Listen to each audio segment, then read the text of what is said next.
Daar's 'n goeie dag kykers en baie welkom by vandag se episode van TLJSA se landbouspore waar ons in gesprek is met van ons vennote. Nou vandag het ons 'n spesiale gas van Laveld Agrochem, Corneil Liebenberg. Corneil, baie welkom en baie dankie vir julle tyd. Dankie dat jy tyd gemaak het en ons wil ook vir julle baie dankie sê want julle is borge van ons kongres en dan natuurlik ook van ons jong boer konferensie. Julle het ons al baie dae gehelp en dit lyk vir my julle het 'n passie vir ons jong boere. So sê vir jou baie welkom en baie dankie. Baie dankie. Nee, die voorreg's definitief ons sin. Thanks. Nee, baie dankie. Ek gaan sommer dan nou wegspring deur vir jou te vra. Ek het nou 'n bietjie gaan kyk.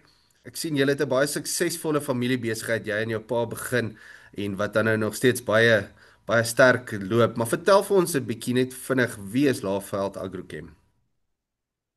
Ja, ek sal by jou wat jy gesê het afskop. Dit is so, dit is 'n familiebesigheid en alhoewel die besigheid nou verskriklik gegroei die laaste tyd, sal dit altyd 'n familiebesigheid bou, maar of bly, maar familie en familie. So ek sien al ons kollegas en vennote in die veld ook as familie en ons behandel mekaar as familie. So ja, die familiewaardes en beginsels is mos verskriklik belangrik, net soos wat ek glo dit is maar vir meeste in die landbou wat in afval ook familiebesighede is. Maar ja, Lafat het so 35 jaar gelede begin en ons hooffokus is maar sit afgeskop met landbouchemie. En deur die jare het goed soos plantvoeding bygekom en natuurlik presisiedienste en deesdae mos nou alles trouens en AI en tegnologie.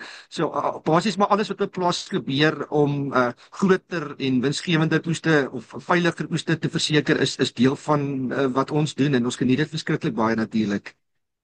So ja, nee, dit is nou dis 'n tema wat ek al hoe meer sien nou ook toe ons jong boere finaliste gaan besoek het om hulle te evalueer, was die groot tema dink ek hierdie presisie boerdery wat ek kon sien wat nou uitkom. Ons jonger boere begin al hoe meer in daai rigting kyk want dit is meer effektief en so aan. So en ek kan ook sien julle het 'n passie vir ons jong boere. Sê gou vir my, hoe belangrik is Suid-Afrika se jong boere vir julle maatskappy? Ontsaglik belangrik vir ons, maar ek dink vir die hele nie dink nie, ek weet vir die hele land ook. Sonder daai jong mense het ons eintlik nie 'n toekoms nie, want jy het nou die ouer garde boere, van hulle hier en daar se kinders het oorsee gaan studeer of op plase gaan werk in die buiteland om ondervinding op te doen. Maar natuurlik vir ons daai mense hierso hê en daai kundigheid hierso hê, want dit is tog deel van 'n familieboerdery en familiebesighede is daai uh,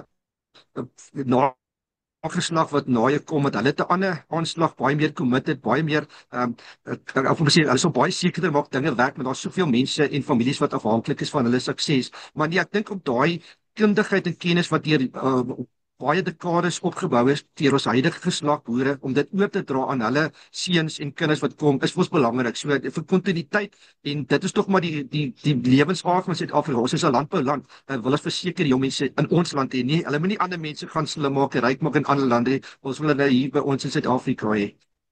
Ja, dit bring my nou na die volgende vraag en jy het dit so al eintlik klaar beantwoord. Is daar nog regtig 'n toekoms vir ons jong boere in hierdie land? Want jy sê nou almal gaan werk oor see en jy sien dit al hoe meer gebeur, maar wat is julle gevoel daaromtrent? Baie beslis. Ek kan vir jou hordes voorbeelde noem, maar daai tyd toe COVID toegeslaan het, die een industrie wat net van krag tot krag gegaan het in daai tyd was die boerdery en landbou en vir baie logiese redes, ons moet eet, almal moet eet. So dis tot die dag wat 'n pilletjie die kos gaan vervang nie, is dit absoluut relevant en dit sal nooit gebeur nie want kos, dit gaan nie net oor kos nie, dit is 'n tradisie of jy nou sê maar soos in die swart gemeenskappe om 'n kampie sit in 'n pot of ons wat om 'n tafel hopelik sit nie voor 'n televisie nie. So die een is kos wat jy moet eet, met die ander is die samesyn van eet. Is tog 'n belangrike funksie in 'n familiebesigheid. So nee, hulle moet hier wees in ons land.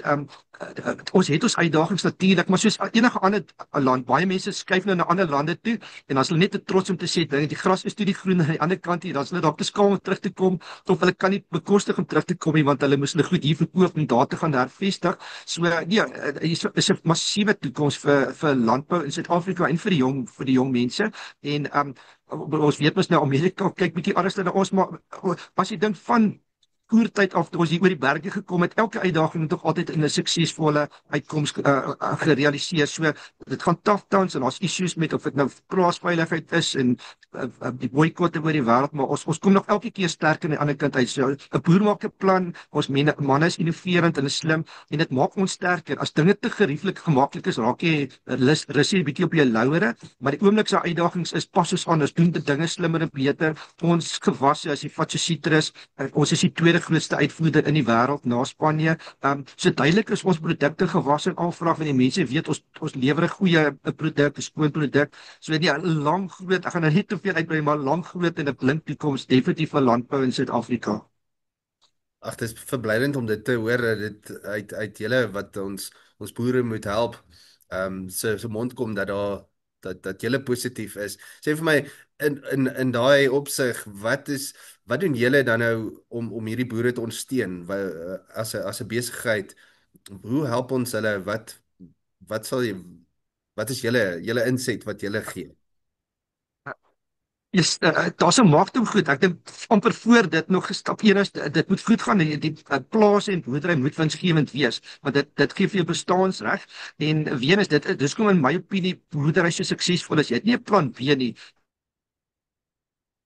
Jy ons kan seker nou 'n ander plan maak of skuif na 'n ander dorp of 'n ander land en begin 'n saailand besigheid. As jy 'n stuk grond het, is jy so committed soos kan kom op daai stuk grond. So jy kan nie as my taal so meng jou mind change nie. Jy moet dit maak werk. So eerstens is die mense baie committed, maar om hulle suksesvol te maak en so ja, ons lewer direkte insette op die plaas natuurlik om met ons gebruik tegnologie en innovering dat die ouens meer winsgewend kan wees, want jy moet meer geld maak en weer is ons kompeteer met die wêreld. So as jy uitvoer gewas het, kompeteer jy met Spanje en Amerika en almal. Ons moet slimmer doen, ons moet goedkoper kan doen, maar beter produk lewer. So dit is stap 1, wat dan terug na die jong boere van die ondersteuning soos ons nou met julle ook doen en met die konferensie en die opleidings. Ons het ons eie in-huis opleidingsstelsels, ons lei van ons eie mense ook op, ons lei hulle op, maar ek dink jy moet vir my op 'n breë spektrum gee van fisiese boerdery tot entrepreneurskap tot hoe werk jy met finansies, enigiets om hom ek sê altyd hulle is nie regtig boere, is nie boere nie, hulle is besigheidsmense. Jy moet mense kan bestuur, jy moet geld kan bestuur, jy moet kan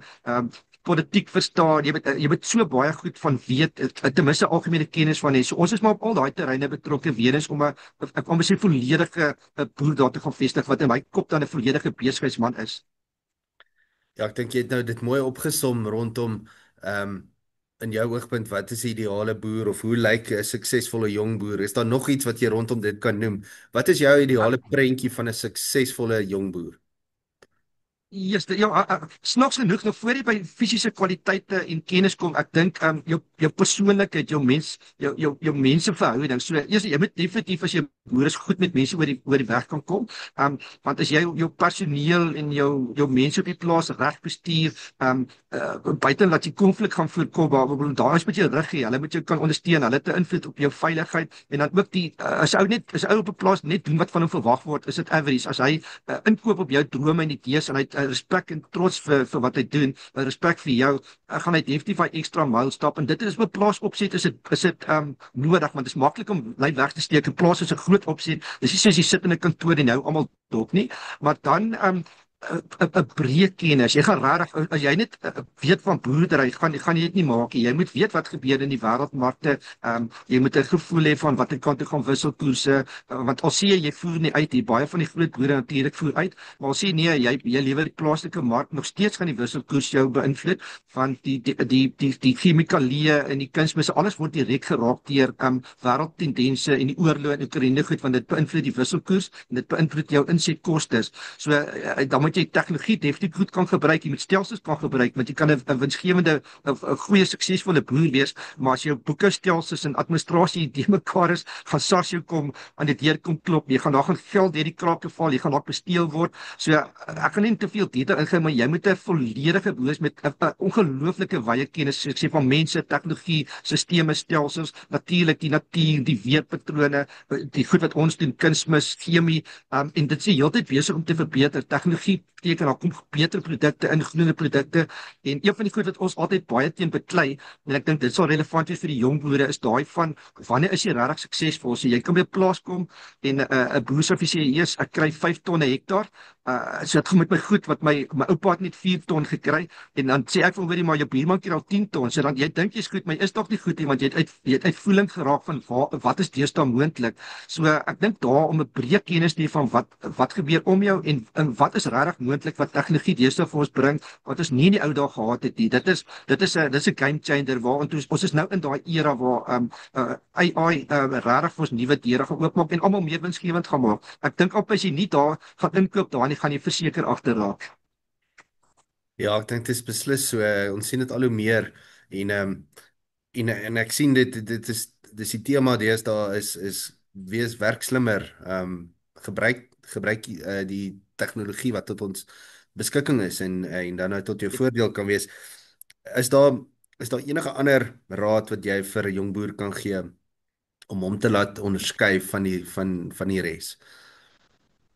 Ja, die spesifieke one-liner waarskynlik nie, maar wat hulle alreeds meestal het, so ek weet nie eens te sê nie, is 'n absolute vasberadenheid, daai never die tipe houding wat jy gaan dit gaan nooit net maaskennerosie wees. Jy ou is baie naïef en ek dink enigiemand is so naïef om te dink dit gaan net altyd goed gaan nie. So jy gaan altyd uitdagings sê, amper elke dag gaan die uitdagings sê, maar jy gaan of oggend opstaan en die son skyn en jou glas is half vol of jy gaan half leeg wees. Maar as jy in 'n negatiewe omgewing is en toelaat dat die mense rondom jou en die nuus en al die dinge jou negatief van maak, dan sien ek vir jou swaarigheid wat voor lê. Maar as jy 'n positiewe ingesteldheid het sonder om naïef te wees. Ek kry altyd raas en sê almal sê vir my ek's te positief, maar ek's nie naïef nie. Ek weet daar's uitdagings, maar ek mors nie my tyd en energie om oor iets te bekommer wat ek nie kan verander nie. Maar ek dink as jy 'n positiewe lewensuitkyk het en weens oop is vir raad en wat is dis 'n ding waar ek sien baie ouens sneuwel, is die mense dink hy weet alles. En jy weet nooit alles. Jy sê wees oop vir raad en advies van jou raadgewers, jou konsultante, jou buurmanne. Lees maar bietjie op, kyk maar bietjie YouTube. Wat is alles deesdae moontlik? Maar ek dink as jy 'n gees het van gewilligheid om jou kennis uit te brei en te leer, nederigheid, maar waar is regtig daai nuwe daai dis ek dink vir die een uitstaande kenmerk van niks met jou onderkry nie, geen uitdaging of dinge wat skeefloop. Dis daai weer daai boermaker plan. Jy vat die uitdaging, jy maak hom reg en jy raak slim en sterker uit daai uitdaging en jy gaan aan. So in Venus die lekker ding van boerdery is daar is nie 'n plafon nie. Jy kan as jy 'n sekere besigheid as jy koop karre wat ook al, jy kan nie soveel karre verkoop. Sê maar soveel mense in ons land met karre ry, maar landbou jy kan nooit te veel en daar's altyd mense wat hongerte het. Dis jammer vir hierdie geraas. Daar's altyd tekort en as ons te veel produseer dan lewer ons dit in die buiteland. So jy kan werk jy op die blikskor van rassies so. Maar ja, so geweldige upside, maar jy moet die positiwiteit en die oop kop het om daai geleenthede raak te sien en bereid te wees om daarvoor te gaan. Dis baie goeie raad, dankie. Ek dink dit som met baie mooi op. Deurdrukkingsvermoë, positiwiteit en dan nou net kyk hoe jy die tegnologie kan omhels en tot jou voordeel gebruik. Kon ek sê vir jou baie dankie. Dankie vir jou tyd en dankie vir dit wat julle doen vir ons boere en vir ons jong boere en spesifiek en dan natuurlik hier by TLE sal wil ons vir julle baie dankie sê. Ons sê vir jou baie dankie. Ja, baie dankie vir ons tot sê. Nou inleidend gesê, absoluut voorreg is ons en weer eens dankie vir julle vir wat julle doen vir ons land en vir land en vir die mense. Ons sien dit definitief raak. So dankie van ons kant ook. Nog baie dankie en ons waardeer dit. En dankie vir die kyker wat ingeskakel het. Ons sê vir julle dankie en ons sê ook dan nou dankie vir Boer Media en Edge Communications wat hierdie uitsending moontlik gemaak het. Mooi dag verder.